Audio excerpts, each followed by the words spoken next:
तो जैसे कि मैंने कहा था कि अन्य महत्वपूर्ण प्रश्न इस वीडियो में कवर करने वाले हैं। तो यहाँ पर दिया गया है पहला प्रश्न कि तीसरा सप्तक काव्य संग्रह का प्रकाशन किस वर्ष में हुआ। ये 2020 में पूछा गया प्रश्न है, तो इसका करेक्ट आंसर हो जाएगा 1959 में हुआ तीसरा सप्तक काव्य संग्रह का प्रकाशन। उसके बाद अगला प्रश्न यहाँ पर 2020 में ही पूछा गया था कि गीतावली के कवि का नाम क्या है।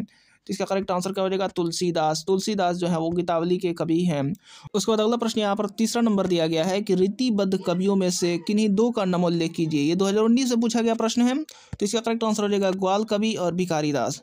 उसके बाद अगला प्रश्न यहाँ पर दिया गया है कि रीति ग्रंथकारों में किन्हीं दो का उल्लेख कीजिए, नाम उल्लेख कीजिए। तो इसका करेक्ट आंसर हो जाएगा आचार्य चिंतामणि और आचार्य केशव, ये रीति ग्रंथकारों में से हैं और 2011 में ये पूछे गए प्रश्न है। उसके बाद अगला प्रश्न यहाँ पर 5वां नंबर दिया गया है कि रीति काल के दो विशेषताओं का उल्लेख कीजिए। ये हर बार पूछा गया है, 12, 13, 14, 15, 16, 17, 18, 19, 20, 22 ये लगातार पूछे जा रहे हैं प्रश्न है। तो ये वेरी वेरी इंपॉर्टेंट है आपके एग्जाम के लिए। तो इसका करेक्ट आंसर हो जाएगा, यहाँ पर दिया गया है कि रीति काल की प्रमुख प्रवृत्तियों की संक्षिप्त परिचय निम्नवर्णित है। ये विशेषताएं यहाँ पर कि रीति ग्रंथों का निर्माण हुआ और श्रृंगार रस की प्रमुखता है। और कवि पूछे तो रीति काल के कवि हैं केशव, बिहारी, भूषण और पद्माकर, ये करेक्ट हो जाएगा। उसके बाद अगला प्रश्न यहाँ पर पूछा गया है कि प्रश्न संख्या 6 में कि रीति मुक्त काव्य के किन्हीं दो कवियों का नाम उल्लेख कीजिए। रीति मुक्त काव्य के किन्हीं दो कवियों के नाम उल्लेख बताना है यहाँ पर। तो 2017 और 19 में पूछा गया प्रश्न है, इसका करेक्ट आंसर हो जाएगा घनानंद और ठाकुर। उसके बाद अगला प्रश्न यहाँ पर 7वां नंबर दिया गया है कि रीति काल के दो प्रमुख कवियों का नाम लिखिए और उनकी एक कृति का भी नाम उल्लेख कीजिए। और ये 2012, 16 और 22 में पूछे गए प्रश्न हैं। तो बिहारी कवि हो गए, केशव कवि हो गए और इनके द्वारा जो कृति लिखी गई है वो बिहारी सतसई है, रामचंद्रिका है। केशव द्वारा रामचंद्रिका है और बिहारी द्वारा बिहारी सतसई है। उसके बाद अगला प्रश्न यहाँ पर दिया गया है कि छायावादी कविता के दो विशेषताओं का उल्लेख कीजिए।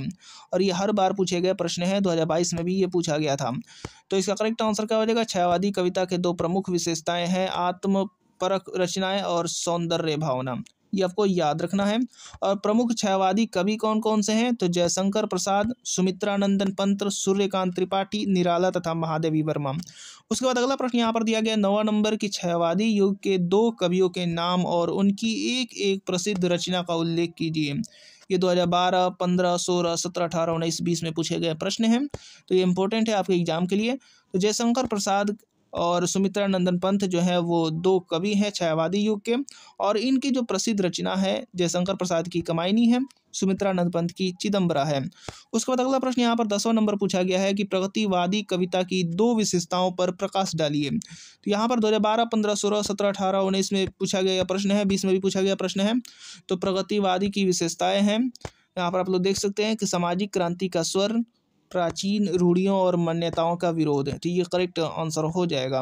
उसके बाद अगला प्रश्न देखते हैं।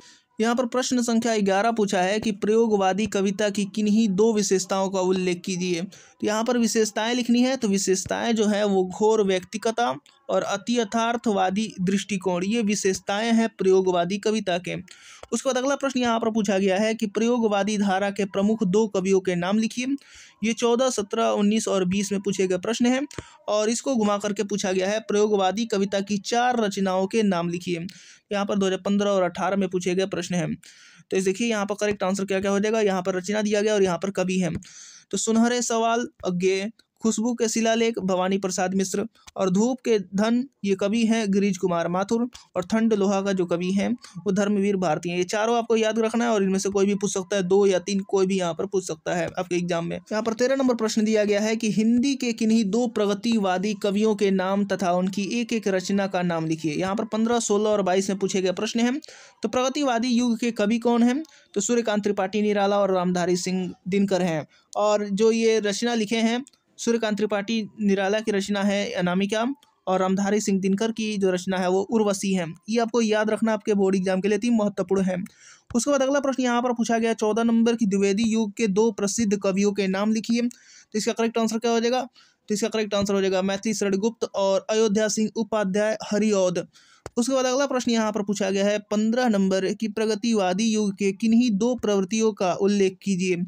तो यहाँ पर किन्हीं 2 प्रवृत्तियों का उल्लेख करना है। तो यहाँ पर 4 दिए गए हैं, तो इनमें से किन्हीं 2 का उल्लेख कर सकते हैं। पहला दिया गया मानव की महत्ता का प्रतिपादन, शोषित वर्गों की पीड़ा का चित्रण, सामाजिक यथार्थवाद और क्रांति की भावना।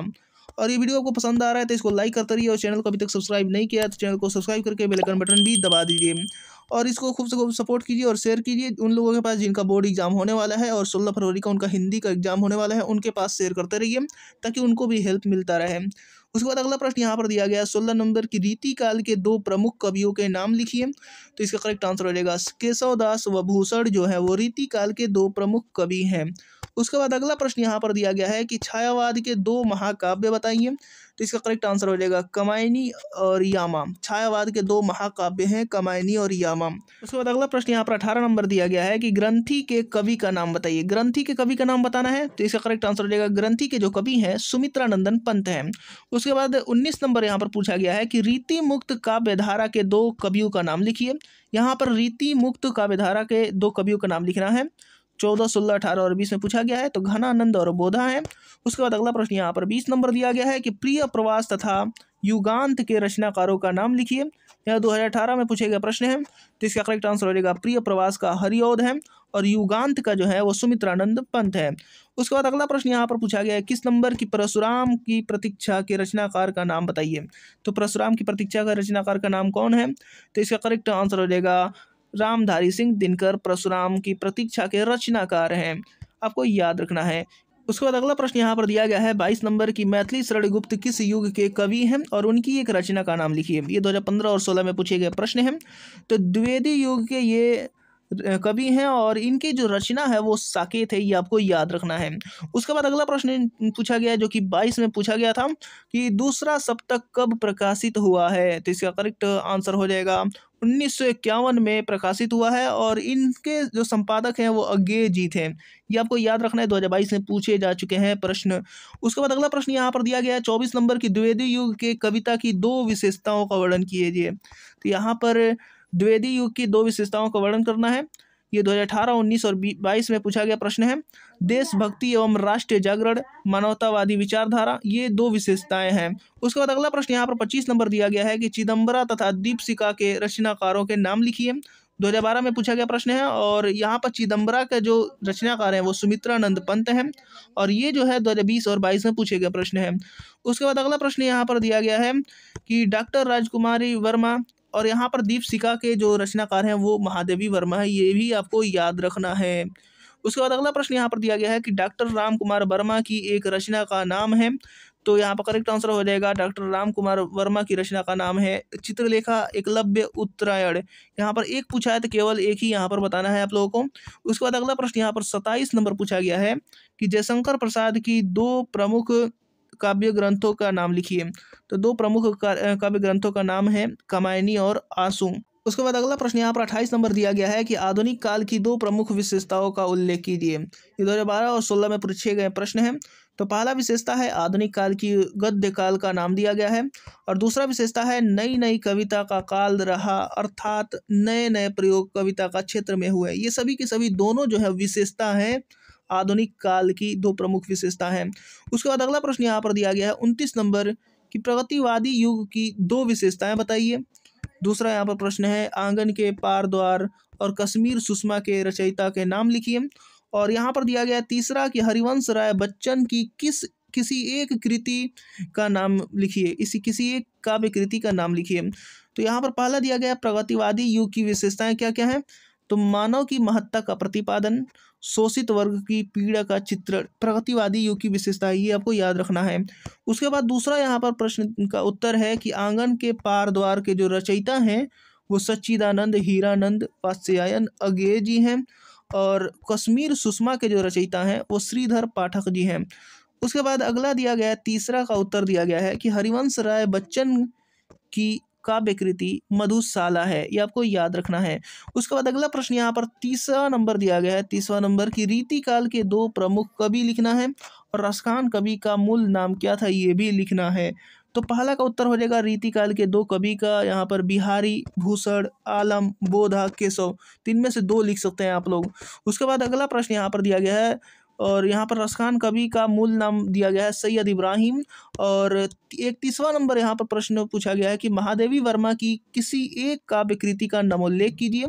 तो इसका करेक्ट आंसर यहाँ पर देख सकते हैं यामा हो गया, दीपशिखा हो गया, निहार हो गया, रश्मि, हिमालय आदि जो हैं वो काव्य कृति हैं जो कि महादेवी वर्मा की लिखी गई हैं। उसके बाद अगला प्रश्न यहाँ पर दिया गया है 32 नंबर की, अयोध्या सिंह उपाध्याय हरिऔध किस युग के कवि हैं। तो आपको बताना है कि किस युग के कवि हैं अयोध्या सिंह उपाध्याय हरिऔध, और उनकी एक रचना का नाम भी लिखना है। तो यहाँ पर द्विवेदी युग हो जाएंगे, अयोध्या सिंह उपाध्याय जो है वो द्विवेदी युग के हैं, और रचना है प्रिय प्रवास। उसके बाद अगला प्रश्न यहाँ, और इस वीडियो का लास्ट प्रश्न यहाँ पर दिया गया है 33 नंबर कि सुभद्रा कुमारी चौहान के 2 प्रसिद्ध काव्य संग्रहों का नाम लिखिए। तो सुभद्रा कुमारी चौहान के 2 प्रसिद्ध काव्य संग्रहों का नाम है मुकुल और त्रिधारा।